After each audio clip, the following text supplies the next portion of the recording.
So hey guys, কেমন আছো তোমরা? আজকে আমরা গিয়েছিলাম outdoor photoshoot and video shoot করার জন্য। অ্যান্ড তোমরা দেখতেই পেলে অলরেডি কিন্তু আমি বাইকে চড়ে বসেছি। কিছুক্ষণ পর আমরা চলে আসি আমাদের গঙ্গারামপুর শহরে। আর আসার পর দেখি এতটাই ট্রাফিক, কি বল, দেখো জ্যাম, দেখো সামনেও গাড়ি পিছনেও গাড়ি। So, তারপর কিন্তু আমাদের সাথে যুক্ত হয়ে যায় আমাদের দেবু ভাই।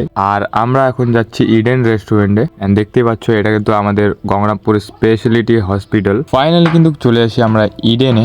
আর এসে দেখি যে অতটাও ক্রাউড নেই এখানে, তাই আমরা তাড়াতাড়ি কাজ শুরু করার চেষ্টা করি। আর তোমরা বলো এটা কোন ক্যামেরা আমরা ইউজ করছিলাম। দেখো কি কিউট একটা ক্যামেরা। তারপর দেখো তোমাদের ভাই পুরো ঝাক্কাস হয়ে গেছে, একদম ড্রেস চেঞ্জ করে। আর ওই দিকে দেখো ফটোশুট চলছে। তারপর কিন্তু আমরা একটা রিল বানাই, যেটা অজয় ভাইয়ের জন্য ছিল, সেটা কিন্তু ইনস্টাগ্রামে তোমরা দেখতেই পাবে। ফাইনালি কিন্তু আমাদের ফটোশুট কমপ্লিট। তারপরে কিন্তু আমরা চলে যাই আরেকটি ক্যাফেতে। আর এটা কিন্তু নতুন একটা ক্যাফে ছিল, তাই একটু চলে যাই চেক আউট করার জন্য। আর এখানে এসে না কিছু খেয়ে যাওয়া যায়, তাই আমরা তিনজনের জন্য 3টা চা অর্ডার করি। আর যাই হোক, চাটা কিন্তু বেশ ভালোই ছিল খেতে। তো তোমরাও আসতে পারো এখানে। আর আজকের জন্য এটুকুই ছিল, দেখা হবে পরের ব্লগে। ততক্ষণ bye bye, tata, take care. আর সাবস্ক্রাইব করতে ভুলবেন না ভাস্কর ভাই ইউটিউব চ্যানেলকে।